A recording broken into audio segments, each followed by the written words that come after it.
Welcome to the podcast of MotorWeek, television's original automotive magazine. MotorWeek is made possible by TireRack.com and RockAuto.com. Here's your MotorWeek podcast host, John Davis. Thank you, Alec Webb, and welcome to everyone to MotorWeek podcast number 228. I'm John Davis, of course. Joining me today, and we have a couple of folks that don't normally join us on our podcast, so we're very excited. Our MotorWeek master technician, Pat Goss. Hi, Pat. Hello, everybody. Our MotorWeek reporter from Florida, Lauren Morrison. Hey, hey. And, of course, our over-the-edge reporter, Greg Carlos. I'm sorry to, be the normal guy here, but it's cool having the other people here. We need some normalcy once in a while. We've got a lot of things to get into, some special subjects that we want to ask Pat and Lauren about. I can't talk today. We're going to take an in-depth look at the Chevy Tahoe Suburban, Yukon, and Cadillac Escalade. We'll talk about Cadillac bringing back the Blackwing name, and also the Volkswagen Atlas that's gotten a makeover, plus a lightning round. We've got a special question for Pat, and we'll see if anything's bothering anybody in a rant and rave. Anyway, a full rundown. So let's start.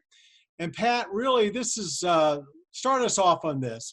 I'm curious about the effects of the COVID-19 virus on independent garages like yours and service centers, and also what you're hearing from dealer service departments. Well, what we're experiencing is a huge reduction in sales. Our car count is down by probably 85%. Wow. Our revenues are down by probably close to the same amount. And a lot of our competitors are doing things differently than what I'm doing. I'm making up a special every day, and we're emailing it and doing online stuff. But a lot of them are just closing their doors, sending their people home. Sending everybody. What kind of repairs are you doing? Emergency or routine or both or what? We're doing a little of both. We have offered specials on routine things like flushes and different things like that, and people are using their downtime to come in and get those things taken care of. Actually, I'm somewhat surprised that we haven't seen more in the way of emergency repairs than what we have.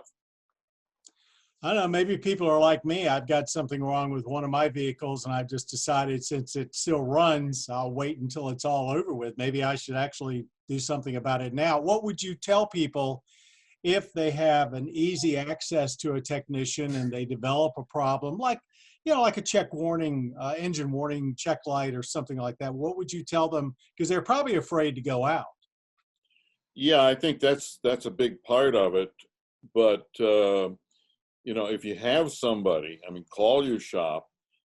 There's a good chance right now that the majority of shops will give you a good deal just to have you come in and do some work. The thing of it is, like with us, we're not trying to make a profit at this point. We have overhead and everything that we have to cover. So the heck with profit, we want to cover our bills and all such. So we're willing to negotiate. And I think a lot of shops would do the same thing. What are you hearing from your friends that have dealer service departments? Because I know you have relationships with quite a few of them. The majority of them are laying off. It seems that the ones that I've talked to, that the primary thing that they're getting is warranty work, which isn't very profitable, and they can't afford to keep the entire crew going. And of course, there seems to be some confusion as to which showrooms and service centers has something to do with how they're set up physically and so on, because some of the showrooms are closed, and in general, it's a mess. I have a neighbor who is involved with a big dealer group up here around Baltimore and the Baltimore area. And they, of course, are still selling cars. They're selling about 40% the number of cars they were before. You could still make an appointment to go in. They'll deliver it online. And on any given day, they're still doing about 200 service calls, but I'm not sure what to measure that against. I guess they're probably way down as well because it's a big operation. When they lift the stay-at-home order, which we're all operating under, how quickly do you think that's going to bounce back? Do you think it's going to be slow? Is it going to be a flood? I think that it's probably going to be slow. Yeah. I think that we're going to see some long-term big changes in the way people conduct their daily lives and so on. I think this is going to have a lasting effect on things. Lauren, I want to turn our attention, and anybody else, please join in, Greg. Car manufacturing is obviously way down, although we've got some manufacturers already talking about reopening their U.S. assembly lines as early as a week or two from now. What's the mood around the country there? What can you tell us about sales and what dealers are going through? I think kind of like you just said, I mean, we're still seeing a lot of the manufacturing coming in the form of ventilators, or just announcing they're making reusable gowns for doctors and nurses out of airbags now. But I just got word from Ford. I got a press release saying that they're hoping for a restart sometime in the second quarter. There, already talks of when this can happen. Just saw Audi started earlier this week their engine factory in Hungary.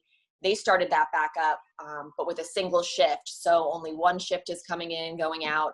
Germany today, their chancellor talking with states over there about how they can get BMW, Daimler, how they can get back up and running, and when this is going to be.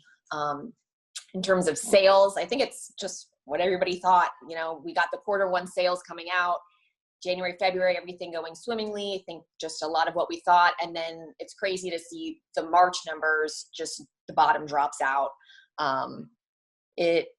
Some manufacturers will break it down month by month. So it's really crazy to see, how everything was going in February. And then, we started to get these closures and just the bottom drops out. But JD Power, I thought it was pretty interesting. They just came out with a study looking at the first week of April. And there were fewer than 15,000 vehicles that were sold through the national wholesale auction website. The used cars. Yeah. And so, and to look at that, usually 113,000. So, I mean, you're seeing it across the line, used, new, nobody's buying anything. I think everybody's staying home. Everybody is just waiting. Which means I just read today in Automotive News where they said basically dealer inventory is actually stacking up. They're actually still getting deliveries. I'm sorry, Greg, go ahead. Oh, I was going to say, it's bad for dealers and salesmen, but it's a great time as a buyer if you need a car and you're willing to go out. My parents, in fact, just bought one, got a lot of money off. But no, to speak to the point of inventory, my dad is a car hauler. He was working up until a week or so ago, delivering at full force. So the inventory, I have to imagine, is just packed to the brim at many dealers. Yeah. Pat, anything? You've got lots of friends in that business. Well, I was talking to one good friend. He works in one of the major, the dealership isn't necessarily major, but the chain is. And he says their floor traffic is down probably by 90%. He says most of what they're doing is online and very few people walking into the dealer. Most of the dealers, I don't think you can. You got to call ahead. Yeah. So at least you should. I don't know about where you guys are, but all the dealers around here are running commercials saying stuff like that, like letting people know that, hey, we're still open.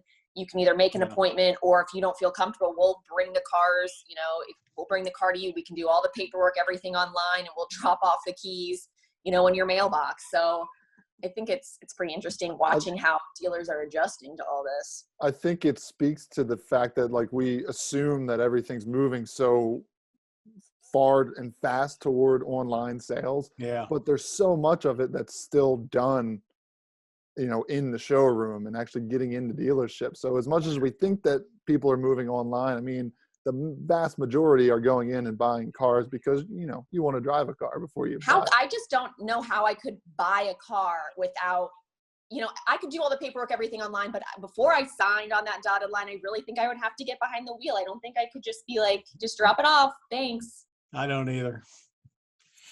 All right. I appreciate all these great comments. I'm sure to a lot of folks that are watching this, that's the Pat and Lauren, huge helps. But let's do what we do best, and that is look at some of the newest vehicles out there. Admittedly, we're going to be talking about some stuff that we haven't actually driven yet, but I think we know enough about what's coming to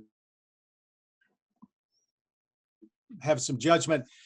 Vehicles that have gotten a lot of attention over the last few weeks and couple of months, the new big full-size SUVs from GM, the Chevy Tahoe and Suburban, the Yukons over at GMC, and of course the Cadillac Escalade. What we know about them is they are larger on the outside, although much larger in many cases on the inside. They obviously are stepping up their action to blunt what Ford's done with the Expedition and the Lincoln Navigator. Better quality. There's a diesel engine that's going to be part of the mix. You've seen the photographs. You've read the specs. Comments. What do you think of them? Do you think it's going to be enough? These are the leading vehicles in their segments. Well, yeah, I see it continuing. And now that gas prices are going to be stupid low, I mean, people are going to be buying SUVs like crazy, and people already like the Tahoe and Suburban. So I honestly don't see that changing. I'm really curious to drive one with an independent rear. You know, it's, again, because we haven't driven it, all I can really talk about is like styling and powertrain. Styling is, in my opinion, never been, at least as of late, GM strong suit. But they're okay looking. I think they all kind of look very similar, but that's the way everything's going. But yeah, I was surprised they stuck so much to such a slabby look, but then that's sufficient. Sure. Yeah. Yeah. I don't know. I don't think people necessarily buy these things for style, though. I mean, no. Talk about the Escalade maybe, but even that, it fell into that whole XT category of their SUVs, where the Escalade doesn't really separate itself as much as it used to. But maybe that's a better move for Cadillac, because they're kind of, you know, bringing it all in and making it less out there. But then again, it's the Escalade. It should be a bit more extravagant. I think, you know, just personal from, again, just seeing the photographs, it looks like they've made an effort at that. I hear that the interiors are very, very nice, and they've got that big curved screen, so that a lot of bling. Lauren, you don't normally these days get involved with too much of the car testing, and Pat, please weigh in here as well. Are these the right vehicles for the right time, or what? I think with Greg, like he was saying, the gas prices, but when I saw this, the soccer mom in me was drooling. I was like, yes, you never know until you have kids how much crap they come with. And when I saw the cargo space, I was just like, yes, I don't care what it looks like. How much crap can I fit in here? And so I'm really anxious. I want to get in one. I've been in older models, but it feels like I'm driving a bus. So, and both of them, both the Suburban and the Tahoe, are longer. So I'm interested to get into one and see how many curbs I'll jump, how many poles I'll hit with extended length. But the number one thing for me with kids now, how much crap can I fit inside? And this really checks the box for me. So I'm excited to get in one. You know, and what we see, I mean, we service a lot of those vehicles. As a matter of fact, that's probably number one on what we do. Really? And, wow. Oh, yeah. I mean, SUVs, especially big ones. And I can't think of a single person that I know of that really buys one for the exterior style of it. Everybody is concerned, number one, with what's inside. What can I put in it? What does it offer me in creature comforts? How easily can we move around inside it? And how much can I tow with it? Yeah. Well, the diesel will be interesting to see whether or not that finds a market. It's a 6-cylinder turbo, and I hate to say it, but we all remember what happened last time GM made a big deal about diesels. But let's not go there. Let's move to the other side of Cadillac, and this is pretty fresh. We all knew that, I mean, Cadillac fortunately hasn't given up on sedans, and they've got a new CT4 and a new CT5, and they had already announced the V editions, which are their high performance models. But now the word has come out officially that they're going to be doing Blackwing versions, which basically originally was just a motor, and this doesn't even include that motor. So I guess my question is, when you look across most of the domestic automakers, there's very little activity in sedans anymore. Why do you think GM and Cadillac is keeping two sedans, putting a lot of attention and obviously spending a great deal of money developing European-style high-performance versions?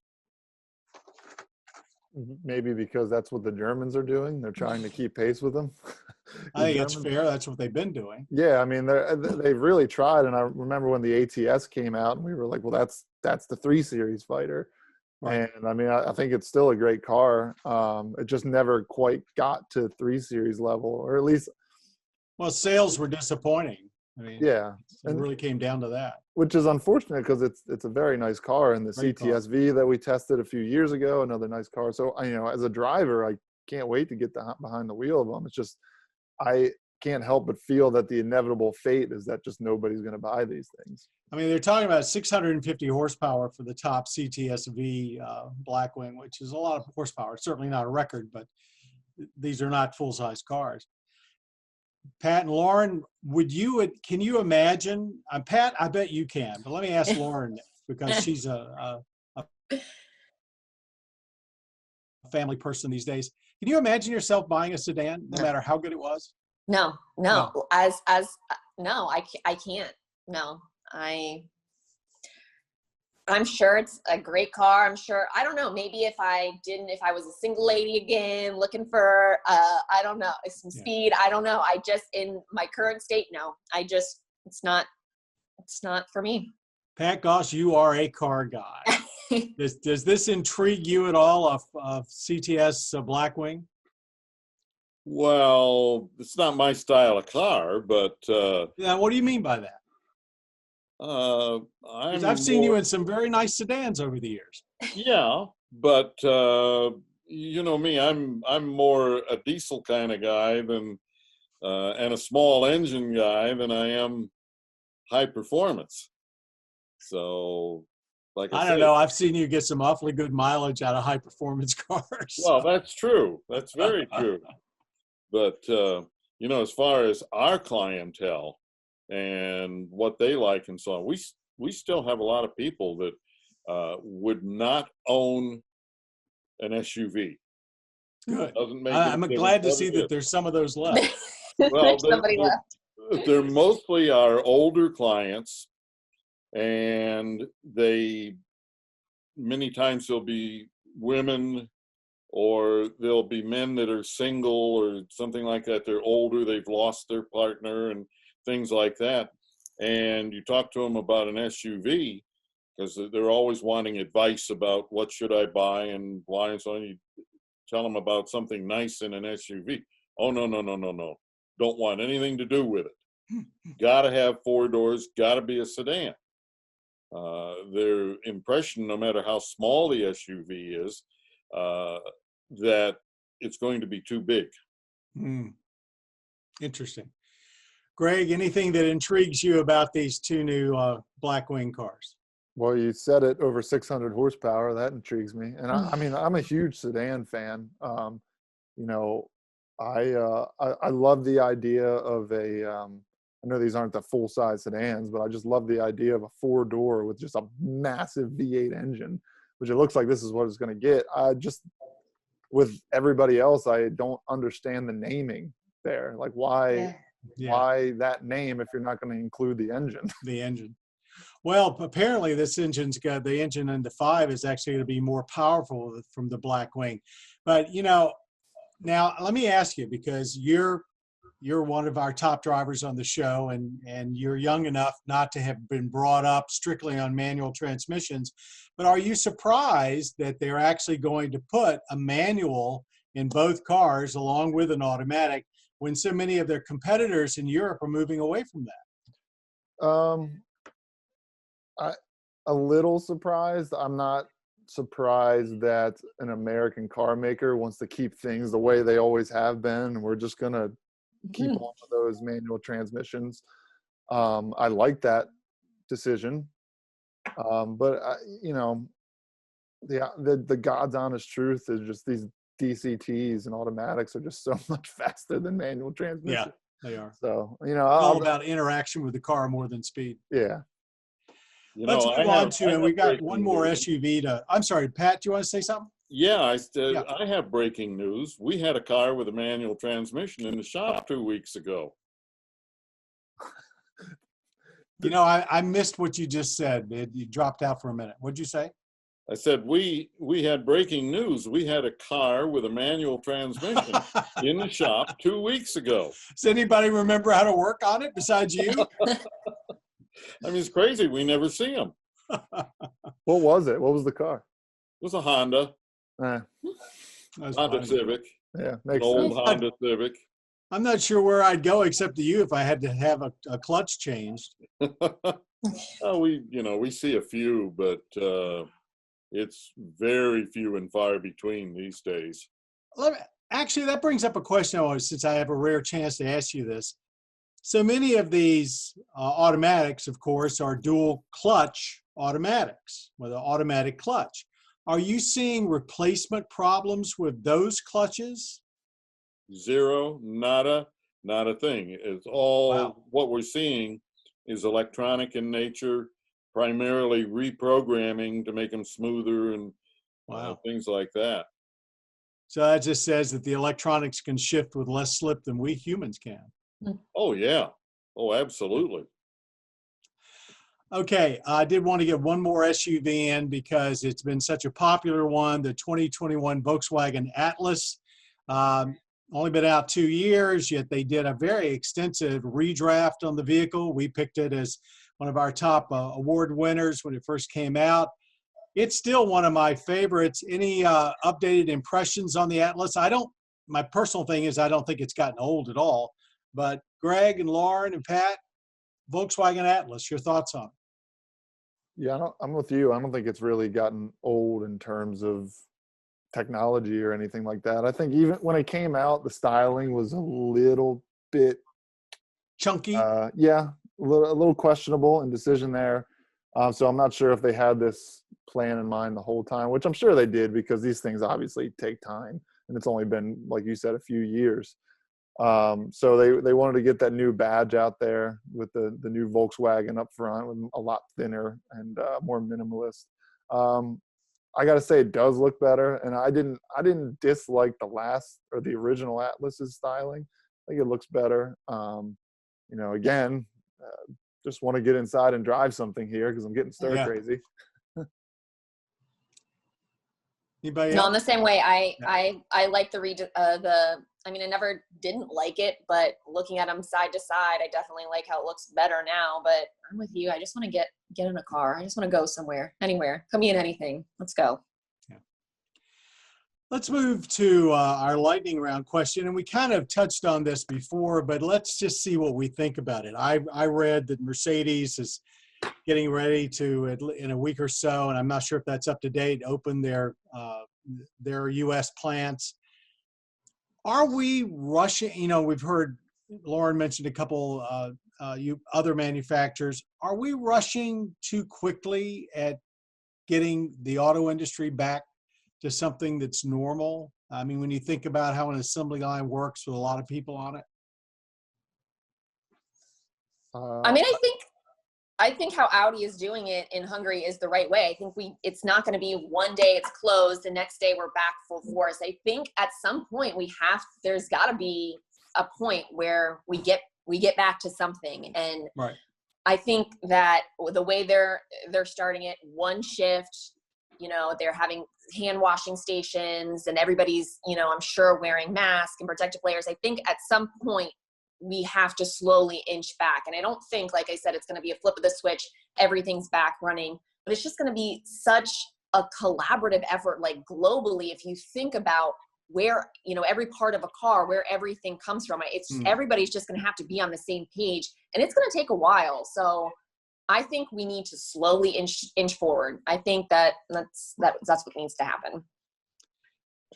Pat, I imagine having people work close together in your shop or not close together is a problem for you. So how do you manage something like that? Well, very carefully. It's a real challenge because a lot of things require two people and they have to be in close proximity to one another and things like that. Our biggest concern is customers and so on, the distancing that we need to take there. As a matter of fact, right now, because of some changes here in the county, this afternoon I'll be building sneeze guards for our front counters and those sorts of things to meet the requirements. Greg, you had something. Yeah, to answer the actual question, I can't help but feel like it's a tad early. Like I feel like we're still in the midst of everything right now.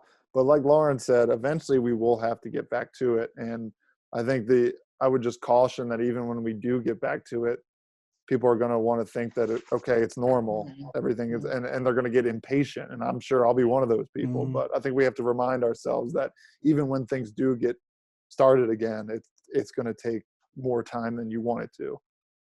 Well, from my perspective, some of this scares me because we don't seem to have any comprehensive plan for bringing things back and how it's going to be done and what the standards are going to be.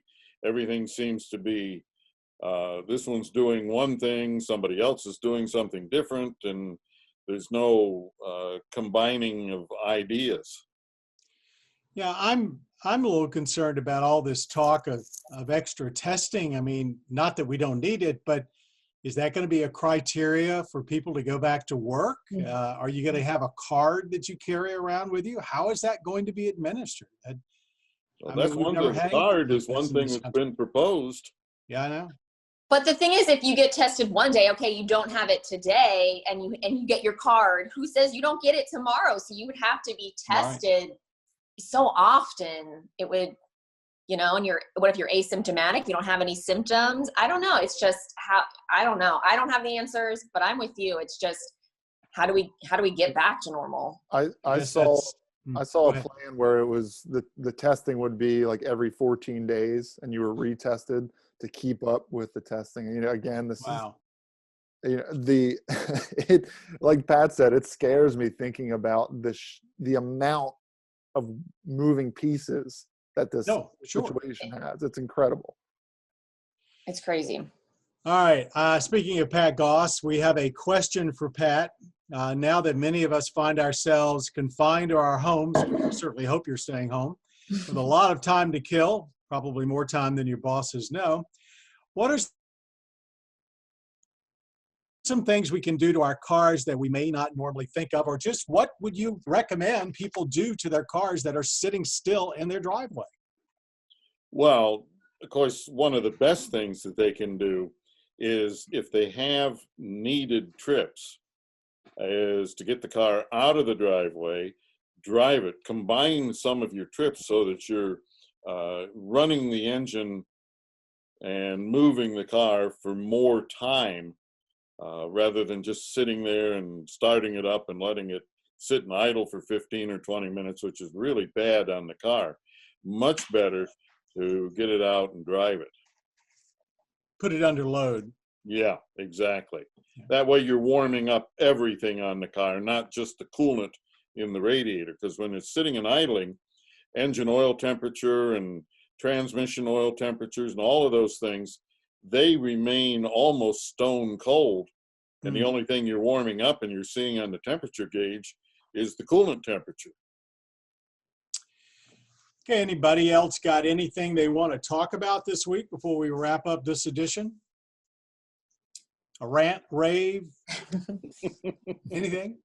Get me out of here. Yeah, right. Put us all back to work. Yes. Yes. Who would have ever thought we would say that? Like, we want to go back to work. Well, you have to admit we've got some of the best jobs in the world. We do. You're right. You are. Yeah, it's I do understandable. agree. Yeah. Gosh, I want to thank everybody. Pat and Lauren, thank you so much for being here. Greg, who is also the producer of these podcasts, thanks for such a terrific lineup today. To Jim Bigwood back at MPT, our audio engineer, and Bob Mixter, our creator. For all of you out there, thanks very much for being a part of this MotorWeek podcast. Remember, you can still see episodes of MotorWeek on your local public television stations. You can go to our website, motorweek.org. If you're not familiar with the time and date, just set your DVR. I keep wanting to say VCR. What decade is it? We really want you, Back though, in if you want to keep up with the latest that we're doing, go on over to youtube.com/MotorWeek, our MotorWeek channel. We're putting up all sorts of new content every week. Lauren's got new motor newses. It's all there. Even though you can't see new episodes on the air right now, there's a lot of new MotorWeek content. Everyone's working very hard up on YouTube. But until next time, stay home, stay safe, and thanks very much for being a part of our MotorWeek family. You've been listening to the podcast of MotorWeek, television's original automotive magazine. MotorWeek is made possible by TireRack.com and RockAuto.com. For additional information on podcasts, videos, and showtimes, visit our website at motorweek.org. And watch MotorWeek, television's longest-running automotive magazine series each week on your local PBS station.